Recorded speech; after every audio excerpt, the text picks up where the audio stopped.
Terima kasih kepada Pak Saman yang telah membacakan puisi yang sajak kepada kita bersama. Semoga ia memberikan sentikan kepada kita. Jadi masa dah terlalu singkat.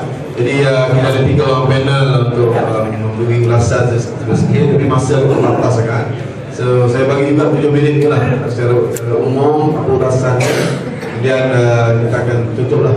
Iqbal dalam sekitar pukul 5 lebih sikit. Silakan daripada kiri dulu. Sikit. Tuan Jizul.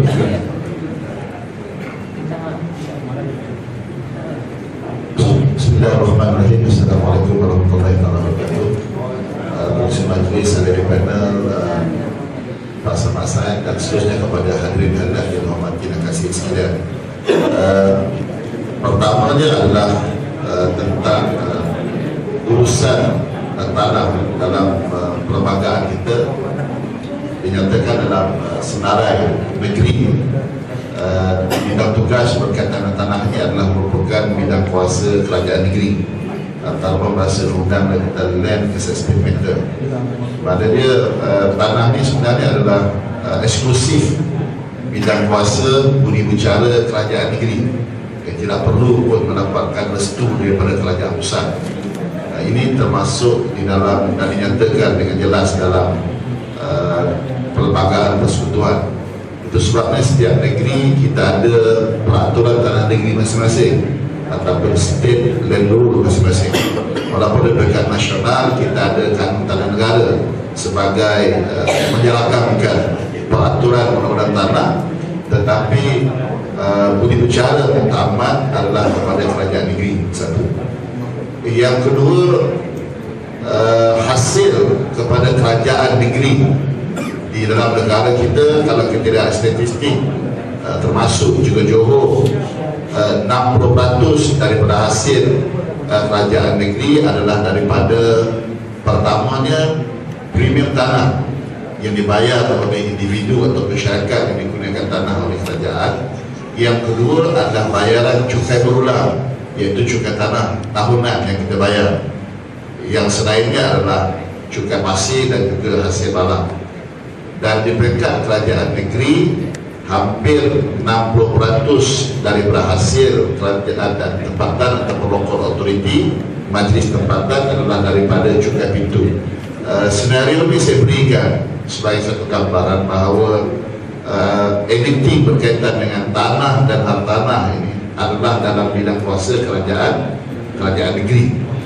Tidak wajar kerajaan negeri lepas tangan dalam perkara yang berkaitan dengan tanah dan juga isu-isu yang timbul dengan berkaitan dengan tanah, termasuklah kita kata isu setinggal ataupun isu rumah terbengkalai. Kerana kita pernah berpengalaman jumpa dengan Esko Datuk Zainal, saya sendiri berhadapan dengan beliau satu meja bersama dengan Yang Berhormat Datuk Bu Cheng Hao mengemukakan isu rumah terbengkalai. Dia kata, sebelum awak cakap, saya nak cakap dulu. Dia kata, Esko Perumahan Kerajaan Negeri Johor, nama je Esko Perumahan, kata dia. Kita hanya jaga SUK Perumahan, iaitu rumah-rumah Kota Bumi Putra, itu saja, dia kata.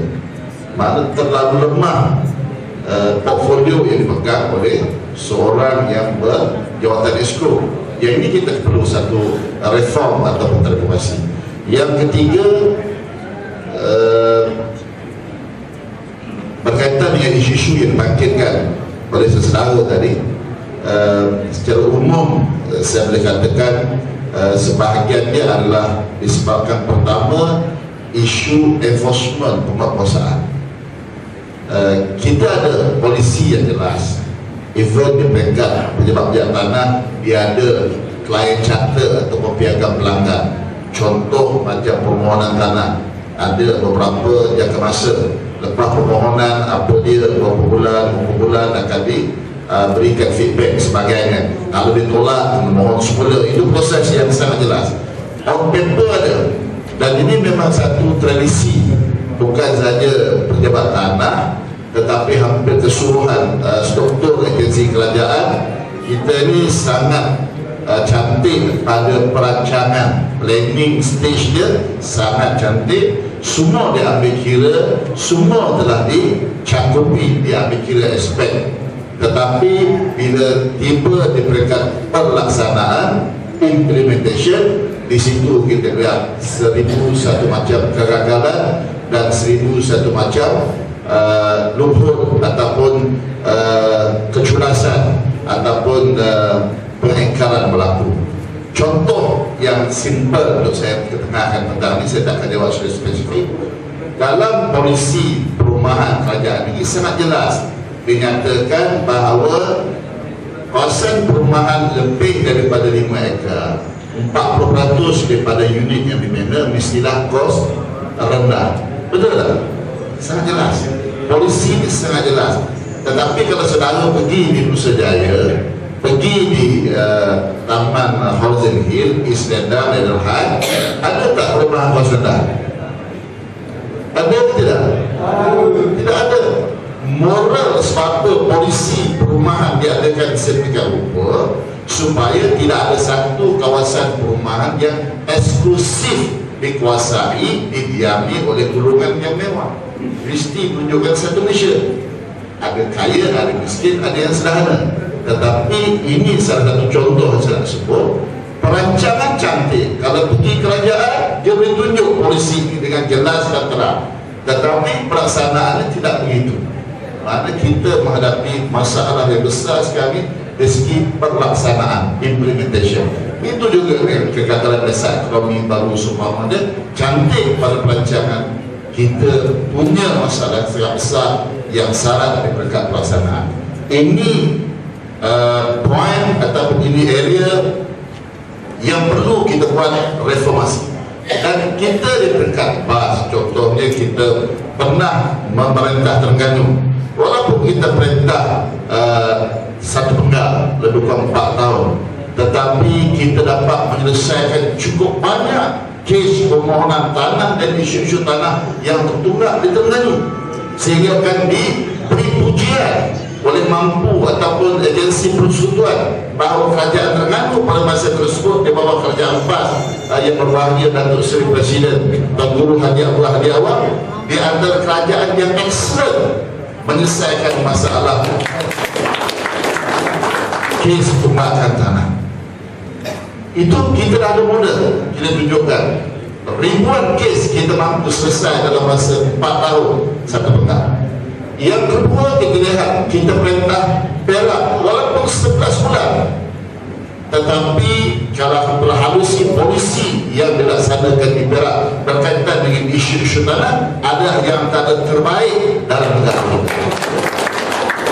Kita beri grant dana kepada kawasan perumahan Kampung Baru yang diwujudkan di zaman British masa menghadapi komunis. Sampai sekarang tak ada grant. Kita berikan grant.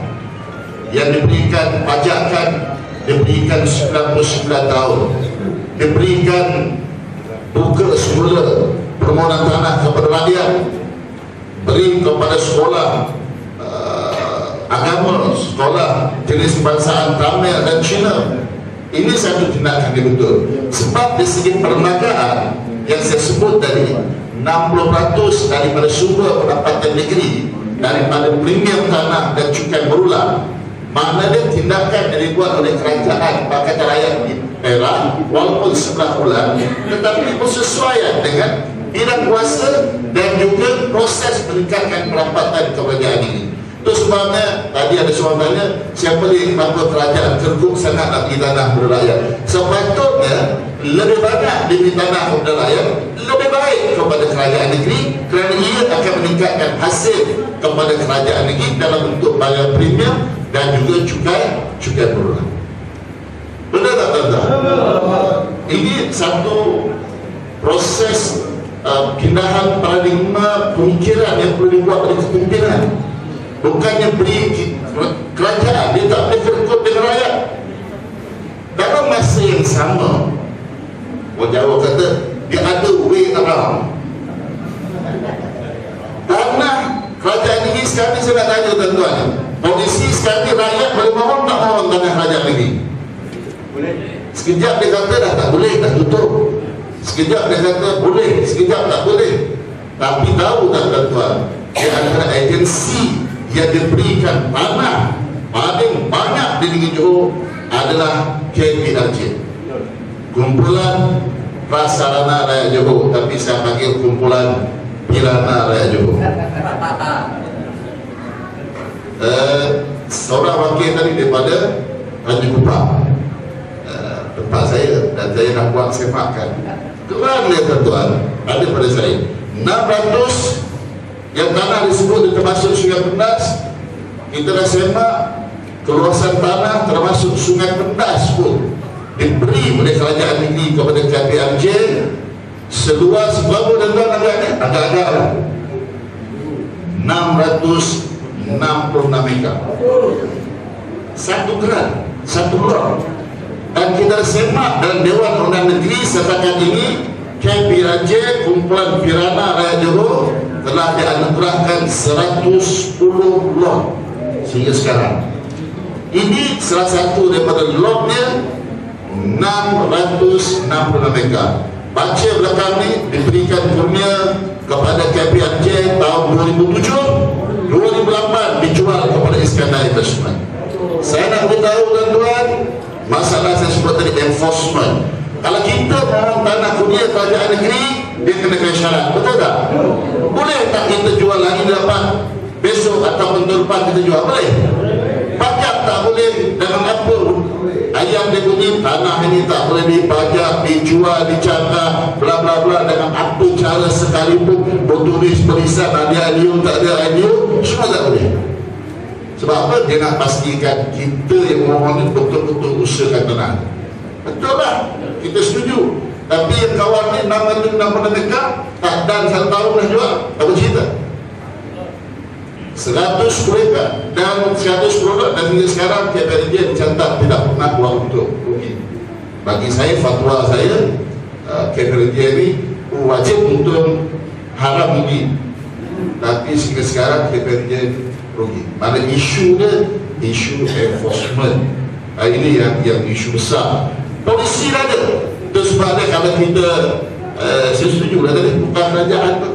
Sebabnya polisi dah ada. Kita tak perlu polisi baru pun tak apa. Kita laksanakan polisi dengan baik, dengan penguasaan yang baik, dengan implementation berjalan dengan baik. Kita ada sistem dia. Dengan lagi kita ini tidak mempunyai masalah dari segi penguasaan ataupun pelaksanaan. Yang akhir saya sentuh tentang pengambilan beli tanah. Akta orang Jawa kata Land Acquisition Act 1960 ataupun Akta Pengambilan Beli Tanah. Dia akta ni satu pelik. Dia niat kerajaan ambil balik tak boleh dipikirkan. Intention of government to acquire the land is not questionable. Yang boleh berpapasan tadi. Isu ni masalah kita pelaksanaan juga. Bila berlaku pengambilan balik, keluar Seksyen 4 Gazet Warta Kerajaan, bukan sekadar tanah yang digazetkan, tetapi AJK kampung, JJK untuk kampung tak pun digazetkan sekali. Dia bertukar, tidak jadi wakil rakyat, tapi jadi wakil korporat. Betul tak tuan-tuan? Penduduk kampung macam anak ayam yang kehilangan ibu. Kesana kemari tak tentu haluan, tidak diberikan kalimat sebagainya tentang apa yang mereka akan hadapi. Itu sebabnya kita di peringkat Pakatan Rakyat dalam manifesto kita mencadangkan supaya dalam kes pengambilan balik tanah untuk masuk buat kegunaan awam, jalan raya, tandas, sekolah, masjid, tak apa, tak ada hal, kita setuju polisi sedia. Tetapi bagi pengambilan balik tanah untuk jenis yang kedua dikenali sebagai pembangunan ekonomi atau economic development seperti rapid project di Pengerang ni, dia bukan untuk tujuan penggunaan awam, public purpose, tetapi untuk pembangunan ekonomi. Kita mencadangkan mesti ada penyertaan tuan tanah, sama ada dalam bentuk aktif ataupun tidak aktif, dalam bentuk equity koperasi, itu perkara nombor 2. Tapi mesti kita ada owner participation, melibatkan begitu. Sebab saya sempat tahun lepas ke Shenzhen di China, Hong Kong, sebelah Hong Kong. Sebab dulu dia kata kita ni banyak ikut Shenzhen pembangunan. Shenzhen dulu pun kawasan pertanian, rural area. Di KZ jadi kawasan pembangunan, tapi berbeza yang tuan-tuan, 5 tahun projek regional development seperti mana yang kita nak buat rapid project dan Malaysia, 5 tahun, 10 tahun berjalan, tuan tanah hampir kesemua menjadi jutawan. Yang ini kita nak. Bukannya kita tuan tanah di Kelang Patang dan mungkin akan dialami rakan-rakan kita di Pengerang, bukannya jadi jutawan, tetapi hampir sawan. Betul tuan-tuan. Tempat saya di saudara sekali nak bersama di kampung Desa Payung Kuat, lebih kurang 50 orang asal dari tuan tanah kepada projek kampung tahun 2014 yang dulu ada nama dalam peta di negeri Johor, kampung Tanjung Pelepas, sekarang tak ada. 50 orang kena perintah mahkamah keluar daripada kononnya penempatan semula. Sekarang duduk mana? Kaki 5. Kita nak nasib macam ni ke orang Melayu, Bumi Putera ataupun penduduk Johor? Kita takkan nak nasib ini. Itu sebab orang kata di Kelang Patang ni kampung Tanjung Pelepas dah melepas.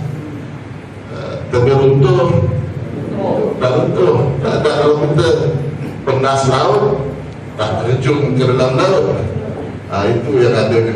Orang kata daripada apa daripada nama, itulah yang legasi yang tinggal ke atas nama tadi. Jadi itulah beberapa perkara yang saya simpulkan yang perlukan transformasi perubahan. Saya faham masalah dihadapi tentang tanah yang cukup banyak, dan kita pun kalau kita pakatan rakyat pun kita tak boleh menjamin keputusan 100% perfect, tetapi kita punya idea, kita punya keprihatinan dan cara bagaimana menyelesaikan masalah-masalah, dan kita nak buktikan bagaimana kerajaan-kerajaan negeri yang kita perintah, termasuk juga peringkatan hasil dalam hasil balak dan juga pasir yang kita tingkatkan di Kedah dan juga di Selangor. Jadi saya itulah menggunakan masa yang terbatas. Wabillahi taufiq wal hidayah. Assalamualaikum warahmatullahi wabarakatuh.